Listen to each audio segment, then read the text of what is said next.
Pak, Bu, Pak, tahu enggak betapa perjalanan saya capek sampai ke sini? Saya dari Makassar, naik mobil ke Pindrang, karena acara saya tadi pagi di kantor Bupati Pindrang. Naik mobil lagi ke Parepare, naik mobil lagi ke sini, berjam-jam baru sampai. Kenapa saya paksakan datang ke sini? Karena saya menghormati undangan Bapak Ibu sekalian. Jadi tolong hargai itu perasaanku. Kalau saya ceramah simpel itu HP cilaka. Serius, dia ketawa serius kayak ini. Jangan mau siaran langsung. Kalau kau siaran langsung nanti ada kesalah ngomong saya viral lagi. Kita mau dengar ceramah Ustadz kalau pulang gampang. Gimana caranya? Buka ke YouTube. Tulis Dasat Latif, ceramah Isra Mi'raj Wajo, keluar mini di sini. Kalau kau rekam sendiri, gambarnya tidak bagus karena HP-mu sudah kabur. Nonton kok, sudah itu kau nonton, jangan lupa like and share. Ya, jelas ya? Simpan HP. Fakhalaidan. Bismillahirrahmanirrahim. Innallaha wa malaikatahu yusalluna 'alan nabi. Ya ayyuhalladzina amanu sallu alaihi wa sallimu taslima. Sesungguhnya Allah dan para malaikatnya bersalawat kepada Rasulullah Muhammad sallallahu alaihi wasallam. Maka wahai orang-orang yang beriman, bersalawatlah kalian kepada Rasulullah dengan sebaik-baik salawat. Pak Bupati mohon izin. Orang masuk surga bukan karena tidak ada dosa. Kalau orang masuk surga karena tidak ada dosa, tidak ada isinya surga. Ada semua dosa tak. Lalu kenapa orang masuk surga Ustadz? Ketika ditimbang dosanya dengan kebaikannya, amalak madecenna siba amalak maja, itimbangi ternyata matanai amalak madecenna daripada dosa-dosana. Namomi selisihnya 0,1%. Jadi ketika Bapak ditimbang pahalanya, lebih banyak pahala mega dosana tapi mega piamalakna, lebih masuk ke surga. Sekarang pahala bapak-bapak kita hitung. Siapa yang tahajud tadi malam? Tidak ada. Siapa yang puasa Senin Kamis kemarin? Tidak ada. Siapa yang haji tiap tahun? Tidak ada. Siapa yang baru pulang umroh? Tidak ada. Lalu kalau itu ji pahalamu mau masuk surga, dena gena. Maka ketika kumpul seperti ini, kasih banyak amalmu dengan bersalawat. Tadi adik-adik remaja kita berhabsi salawat, tapi lebih banyak yang sibuk sama video. Maka saya mau ajak kisah salawat. Bisa? Bisa? Saya mau dengar mana lebih kencang suaranya perempuan daripada laki-laki. Bisa? Bisa. Bapak-bapak diam, kita dengar dulu ibu-ibu. Ayo ibu, jangan mau kalah sama suami. Salawat, ikut sama saya bu. Yuk. Sholatul. Ayo, yang di atas. Yang di atas, ayo. Ala toha. Yang di atas, yuk. Salatullah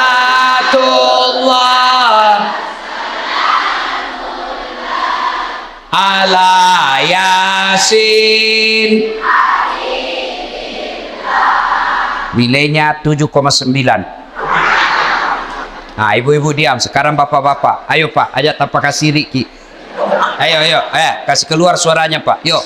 Salatullah salamullah ala toha salatullah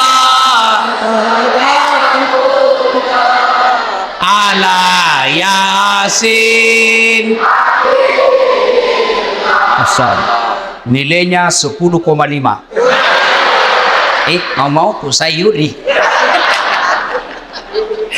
Ibu bapak saudara-saudara sekalian, teristimewa Pak Bupati Bapak Dr. Haji Amran yang saya hormati dan seluruh aparat sipil, polisi, tentara yang hadir di tempat ini, anggota DPR yang hadir di tempat ini, saya mohon maaf tidak sebut satu-satu, samping karena keterbatasan waktu, juga karena saya tidak tahu nama tak. Nah, dalam Islam ada 2 nama tahun yang aneh-aneh. Kenapa aneh? Lain-lain. 1, tahun gajah, As-Sojajina Nabitta. Yang kedua, tahun duka cita, Mamirajana Nabitta. Kalau maulid digambarkan dalam lagu, pada zaman dahulu kala, pada zaman jahiliyah, lahirlah seorang rasul yang terakhir dan mulia. Itu maulid. Kalau Isra Mi'raj, lagunya apa? 27 Rajab Nabi Muhammad diisrakan dari Masjidil Haram ke Masjidil Aqsa. Itu lagunya ibu-ibu zaman dulu. Kau makelong ibu-ibu Riolo, ada dakwah di dalamnya, ada sejarah. Ditanya, tanggal berapa Isra Mi'raj? 27 Rajab. Dari mana? Masjidil Haram ke Masjidil Aqsa. Itu lagu dulu. Ibu-ibu dulu. Tidak ada majelis talimnya dulu. Sekarang lagunya ibu-ibu apa? Putar ke kiri, nona. Putarlah ke kanan, dongo. Beling. Ada tom itu majelis talim. Senam. Majelis talim bede. Tiap bulan ikut pengajian, baju seragamnya bagus, tapi dia senam di depannya lakinya orang. 1, 2, bapak-bapak di belakang. 3, nama solang. Ini ibu-ibu sekarang. Kalau ibu-ibu dulu kan bagus lagu-lagunya. Nah, kenapa disebut tahun duka cita ya Mamirajae? Maka dia sengi tahu apa bahasa Bugisnya duka cita. Mesti jawana Nabitta. Kenapa? Karena ada 2 orang yang mencintai dan dicintai Nabi meninggal pada tahun yang sama. Meninggal Siti Hadijah, mesti jawana Nabitta, sampai Nabi bersabda, kalau ada seorang perempuan meninggal dunia lalu suaminya berduka terus mengenang kebaikannya, maka itu ciri-ciri istri penghuni sorga. Saya ulang ibu, angkalinge madecet-deceng, oi ibu, makanya Nabitta, ya ko engka makunrai mati, nah mesti nyawana lakena, nah ngeret terus decet-decet na lakena, maka itu ciri-ciri penghuni sorga itu yang meninggal.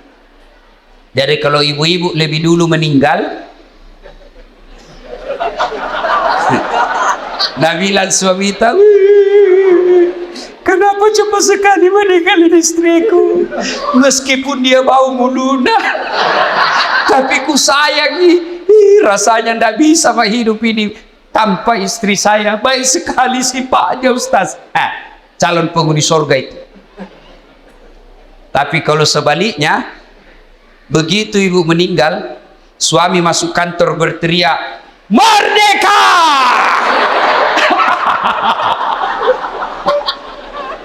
Calon penghuni neraka itu. Kada tahu itu perempuan akal-akala Satpol PP. Periksa terus HP-nya suaminya.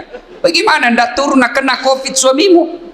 Kenapa bisa Ustaz? Setiap kau periksa HP-nya suamimu pasti turun imunnya. Tasil mat.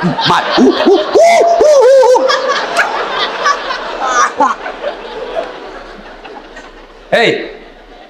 Nah, ketika Nabi sedih, ditinggal istri tercinta, maka dari pungalau ta'ala, Jibril, launumai. Jibril, sini kamu. Turun kau jemput kekasihku Muhammad, alai. Bawa jalan-jalan, saya mau hibur dia. Masya Allah. Nabi berduka, diundang oleh Allah untuk ketemu. Masya Allah. Saya saja pernah dapat undangan ceramah di istana wakil presiden. Itu undangan saya bawa pulang kampung. Saya kasih lihat semua pokok di kampung. Hei, wakil presiden, kita kok cule capok. Coba, itu baru wakil presiden ngundang, sudah bangga. Bayangkan kalau Pak Bupati, alena beliau na undak ki, na kiriga ki sura, na tiwika ki ajudanna, na undak ki Pak Bupati lo bola jabatangin mandre. Bede deh. Masan nan nyawai Pak. Padahal Pak Bupati paling lama 10 tahun. Kalau untung. Kalau tidak 5 tahun. Wabillahi taufiq wal hidayah. Tapi baik ini Pak Bupati, baik-baik. Begitu beliau tahu meskipun tidak diundang secara resmi, beliau tahu ada Ustadz Dasat Latif, jam 5 kasihan dia sudah tunggu saya. Menunggu ulama bukan artis. Bagus ini Pak Bupati. Alhamdulillah. Karena maki Pak Bupati. Kalau tadi kita bilang jam 9, kalau mau maki jalan maki. Karena beginilah risikonya jadi bupati, banyak kesian kegiatannya. Jadi kalau beliau nanti izin pergi, jangan lagi bilang, oh Pak Bupati na tinggalkan. Tidak, di tempat lain juga dibutuhkan. Kan sekarang giliran Pak Ustadz, beliau sudah sambutan tadi dan sambutannya luar biasa. Batina mak ganti. Nah bilang di kampungku, nah cucu kak materu. Ya rona tanya nama cucu masuk Pak. Masya Allah, Allahu Akbar. Nah, ketika Nabi sedih diundang, saya tidak usah cerita panjang lebar tentang Isra Mi'raj karena Bapak semua sudah tahu ceritanya. Diundang dan dikasih hadiah apa? Bukan puasa, bukan haji, bukan zakat, tapi diundang untuk dikasih apa? Sholat sempadan 5 waktu. Maknanya ketika ada masalahmu, Allah prioritaskan jalankan apa? Jangan kau tinggalkan Allah. Ada masalahmu, jangan kau jauhi Allah. Ada masalahmu, pacari Allah, dekati Allah. Bagaimana cara dekati Allah? Paling penting, paling utama, sholat 5 waktu. Nabi lagi ada masalah, lagi berduka ditinggal istri, lagi berduka ditinggal kakek beliau. Allah kasih, Muhammad sini, saya kasih kau hadiah. Apa? Sholat 5 waktu. Berarti kalau ada masalah Pak, pakai sini sampajat. Ada di sini tidak ada masalahnya? Ada? Muka-muka pun masalah sama saya ini. Siapa paling banyak masalahnya di tempat ini? Siapa? Pak Bupati. Kenapa paling banyak masalahnya? Melaksanakan janji-janji kampanye. Kapan lagi kita nasihati Bupati? Kalau kau kan tidak bisa kau nasihati Bupati. Kalau saya marah, biar ini marah saya pulang nanti selesai. Semua punya masalah. Pak Andi ada masalahnya. Semua kita punya masalah. Ustadz Dasat banyak masalah Pak. Diundang ceramah, ditinggal mobil di tengah hutan. Diundang ceramah, berapa jam naik speed? Paling 2 jam, paling lama 3 jam. Ternyata 9 jam. Diundang ceramah, Ustaz saja dulu nah yang bayarkan tiket, nanti kami ganti. Sudah kita pulang, tidak ada ganti-ganti tiket. Semua itu masalah. Ada juga masalah kalau diundang kita di kantor pejabat, kantor-kantor pemerintah, lain di tanda tangan, lain isi amplop. Biasa nakal begitu. Nah kasih tanda tangan kosong, langsung ku bilang tulis memang di situ angkanya deh. Nanti beda kau transfer lain kau tuh teken di sini, kau kurangi 0-1 boy besar. Semua ada masalah. Apalagi masalah? Masalah paling besar buat kami ini para pendakwah, hampir tidak pernah di rumah. Saya tinggalkan istri, hanya tinggal sampai 2 jam pergi lagi. Saya pulang nanti di paling sampai di Makassar jam 4. Jam 6 ke bandara lagi. Sering tinggalkan istri, sering tinggalkan anak, sering tinggalkan keluarga. Lagi dalam perjalanan tiba-tiba dapat telepon, Malasen dok. Gelisah kita mau pulang tapi jamaah juga menunggu. Semua orang ada masalah. Masalah paling berat buat sekarang saya Pak Bupati, banyak janda-janda curhat. Kenapa kau yang ribut? Tapi Pak Ustaz, saya baru meninggal suamiku, kasihlah doa-doa penenang. Saya balaslah, saya kasih doa-doa dan ayat-ayat supaya tenang hatinya.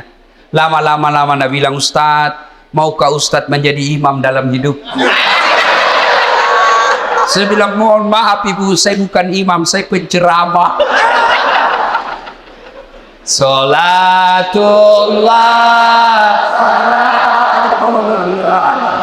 ala toha rasulillah, salatullah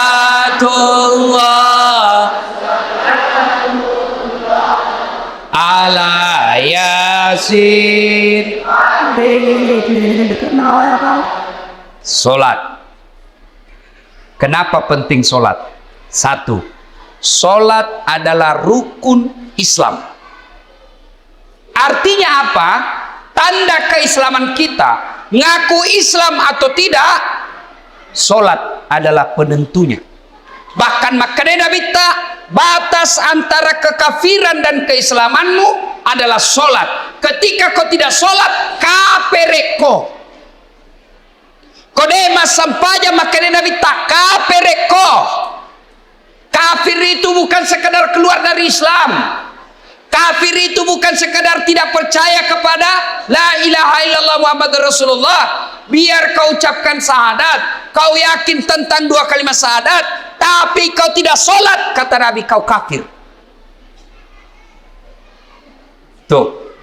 Jadi kalau ada yang bilang, oh tidak penting sholat, yang paling penting hatimu dong. Tanya siapa nabinya, di mana dia dapat dalil itu? Kalau orang bilang yang penting hatimu baik, maka orang pertama tidak sholat Nabi. Adakah yang kalah kebaikan hatinya Nabi?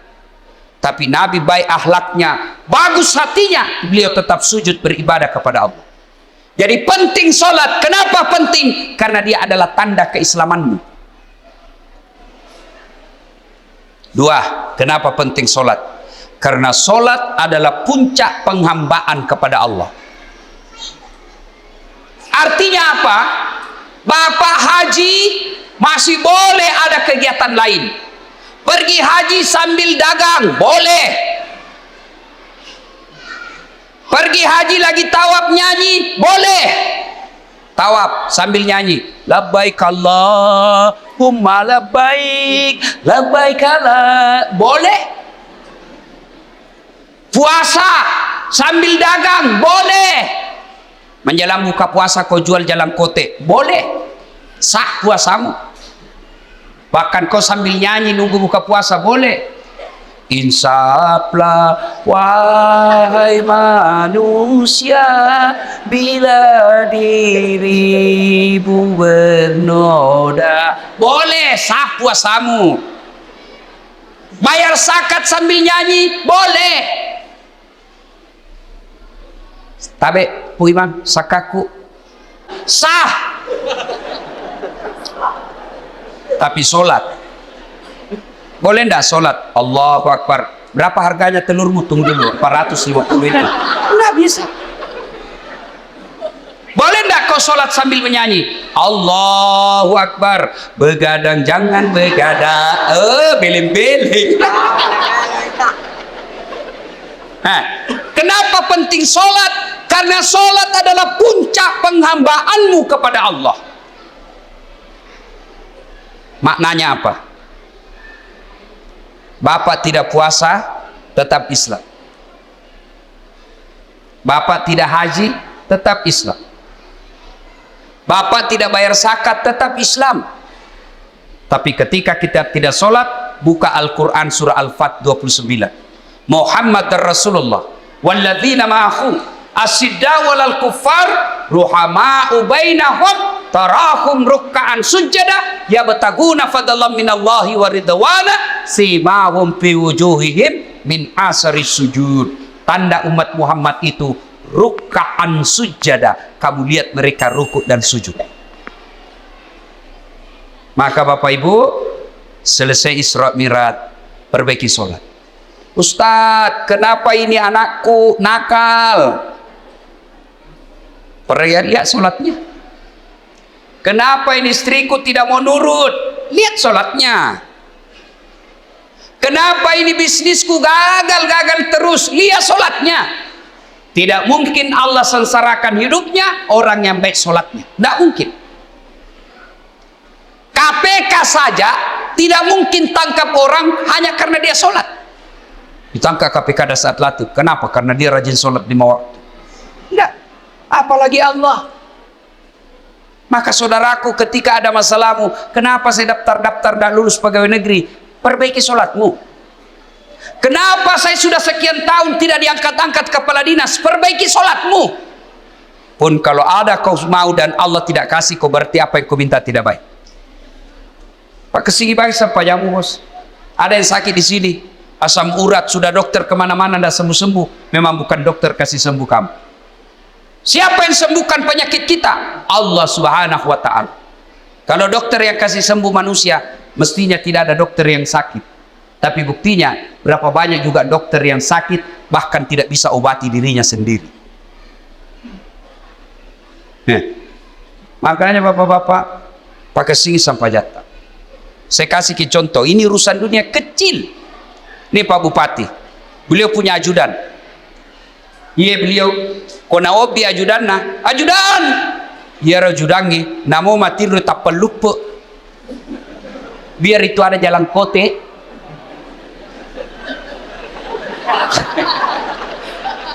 Iya Pak.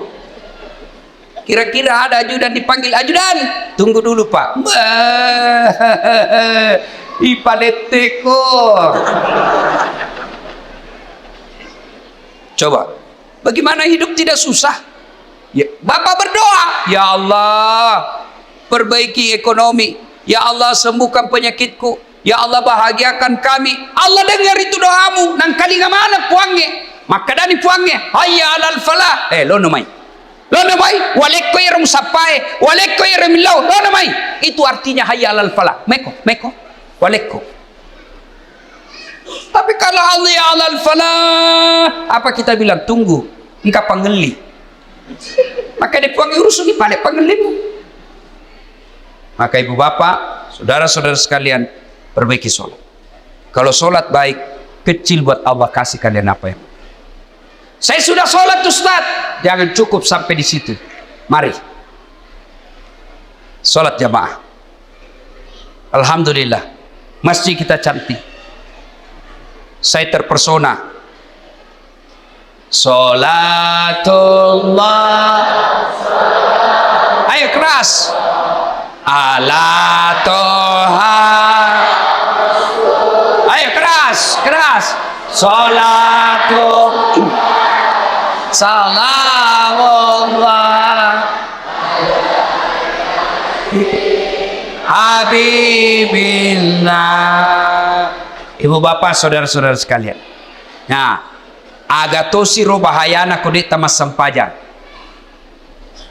Hukumannya 1. Buka Al-Quran surah Al-Hajj ayat 47. Di situ Allah jelaskan, 1 kali kau tinggalkan sholat, Allah hukum kalian 1 hari di neraka.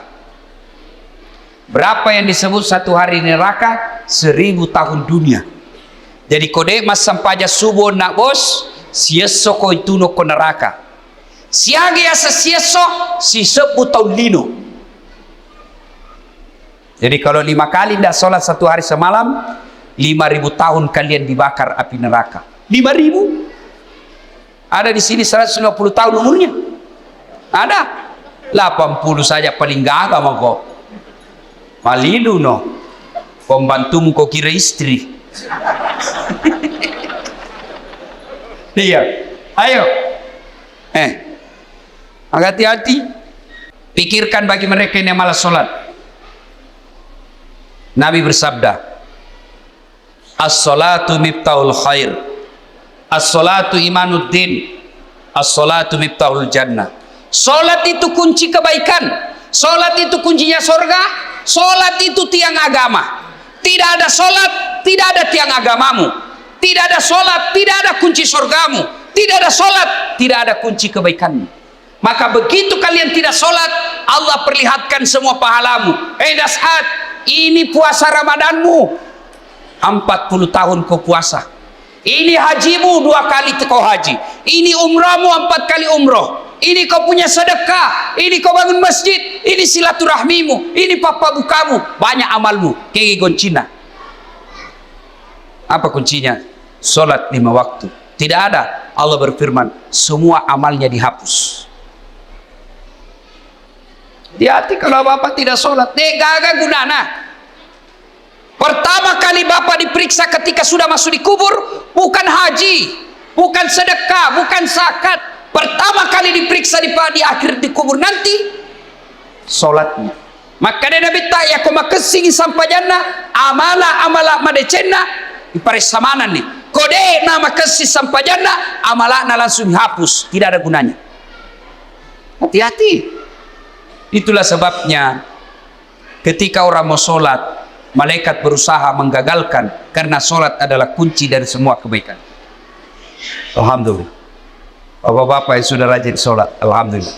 Tapi yang belum sholat, hati-hati. Kita juga yang sudah sholat, perbaiki lagi kualitasnya. Jangan sampai sholat 30 tahun sholat tapi masalah tidak mau berhenti dalam hidup. Kenapa? Karena kita main-main sholat. Allah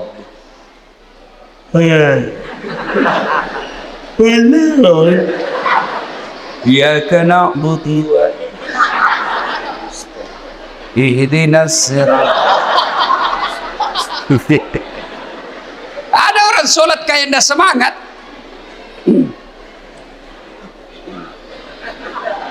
Pada tuh di mandret. Kayak orang tidur. Allah.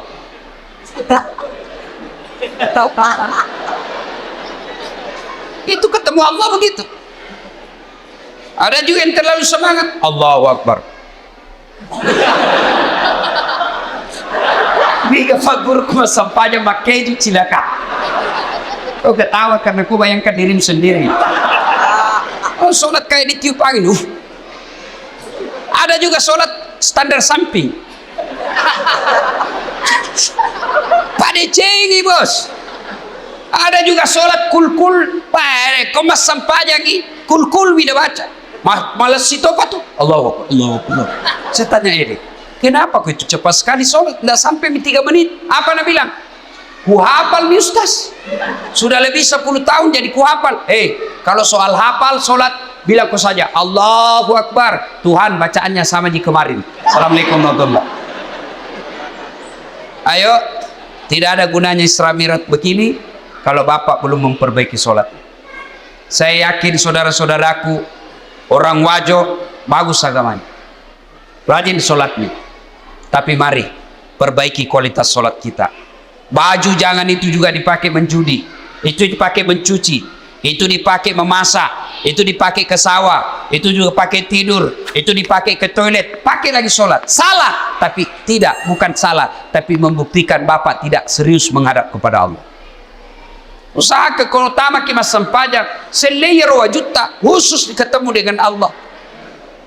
Ada yang tanya saya, Ustadz, boleh itu sholat tidak pakai celana dalam? Bapak-bapak tanya begitu. Boleh, tapi bayangkan itu kalau ruku kok tali.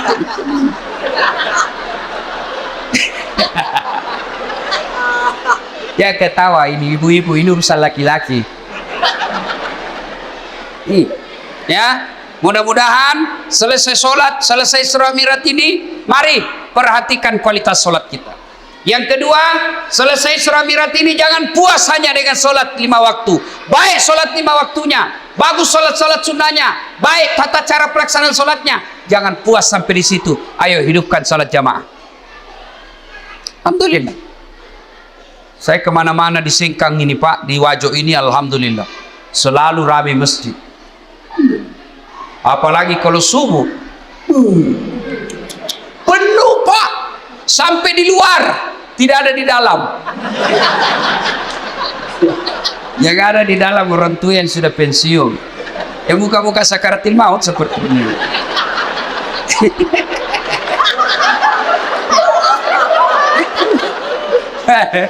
Akhirnya sampainya subuh lomba batu. Iya. Anak muda, hidupkan jamaah masjid sebagai motivasi buat adik-adik sekalian. Ini Ustaz Dasat Latif. Sejarah perjalanan hidup saya, tidak pernah sekolah pondok, tidak pernah masuk hafiz, tidak pernah hafal Quran. Saya SD, SMP, SMA. SMA ku jurusan fisika, S1, S2, S3 komunikasi. Saya ngajar di UNAS Sospol. Bayangkan, apa mata kuliah saya ajar? Teknik olah vokal. Apalagi saya ajar? Fotografi, cara memfoto. Apalagi saya ajar? Teknik lobby dan presentasi. Tapi alhamdulillah bisa jadi ustadz yang seperti Pak Bupati katakan sekarang, tidak ada kalah banyak penontonku di YouTube. Sekarang sudah lebih 200 juta. Nih. Apa sebabnya kira-kira? Ya, karena saya belajar di masjid. Saya tidak pernah pondok, tapi saya rajin ke masjid.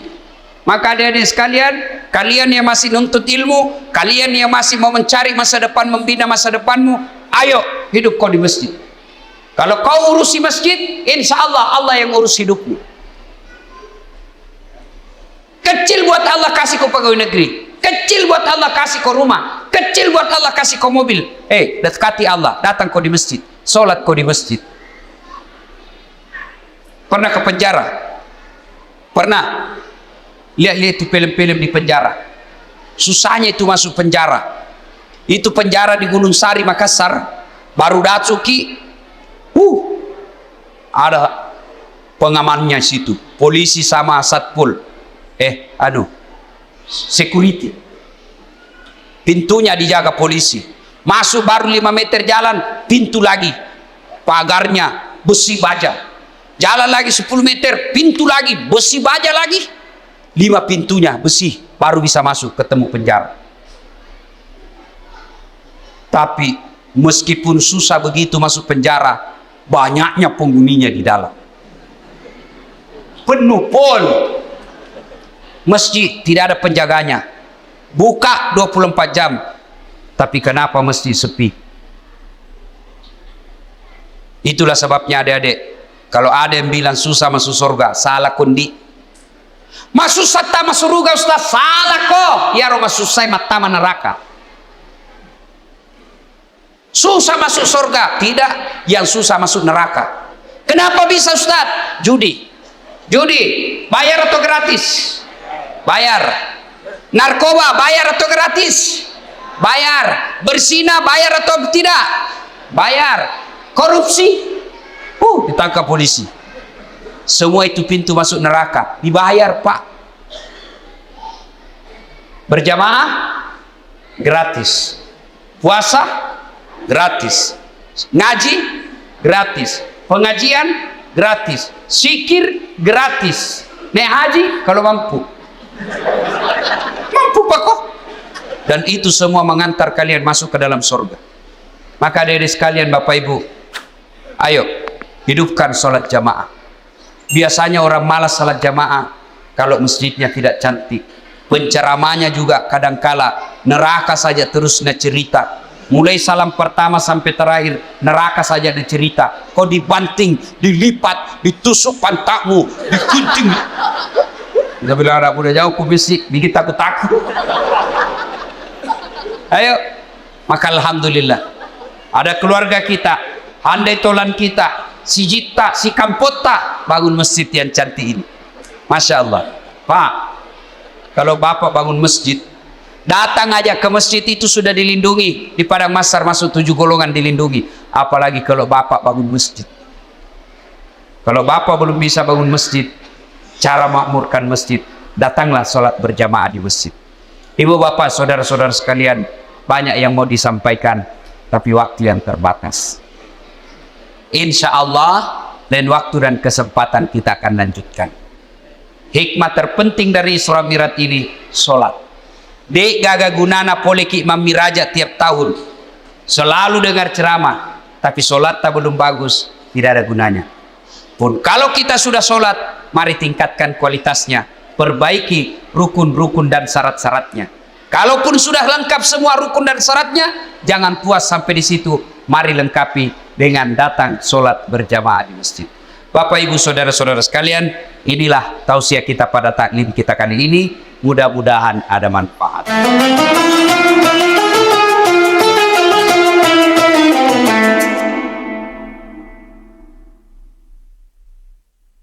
Sahabat semua, setelah mendengarkan tausiah Ustadz Dasat Latif tentang hikmah Isra Miraj, kita mendapati satu pesan sentral yang sangat jelas, salat adalah segalanya. Peristiwa Isra Miraj bukan sekadar perjalanan, melainkan undangan kasih sayang dari Allah kepada Nabi Muhammad yang sedang berduka. Dan hadiah terbesarnya adalah, salat 5 waktu. Ini membuktikan bahwa saat kita punya masalah, salat adalah prioritas dan jalan utama kita mendekat kepada Allah. Poin utama penguat iman. 1. Salat adalah kunci surga, ia adalah pilar agama, batas antara keimanan dan kekafiran, dan kunci dari segala kebaikan, miftahul khair. 2. Waspada meninggalkan salat, ingat, semua amal kebaikan kita, puasa, haji, sedekah, tidak akan berguna dan akan terhapus jika kita tidak menunaikan salat. Pemeriksaan pertama di akhirat adalah tentang salat kita. 3. Perbaiki kualitas, jangan hanya salat, tapi perbaiki kualitasnya. Khusyuk, penuhi rukun dan syaratnya, dan yang terpenting, hidupkan masjid. 4. Pesan terakhir Ustadz, jika kita peduli dan mengurusi rumah Allah, maka Allah SWT sendiri yang akan mengurusi dan memudahkan segala urusan hidup kita di dunia maupun di akhirat. Mari jadikan hikmah Isra Miraj ini sebagai momentum untuk benar-benar mengokohkan dan menyempurnakan salat kita. Semoga Allah menerima setiap ibadah kita, amin ya rabbal alamin. Jika video ini bermanfaat, jangan lupa like, share, dan subscribe untuk tausiah inspiratif lainnya.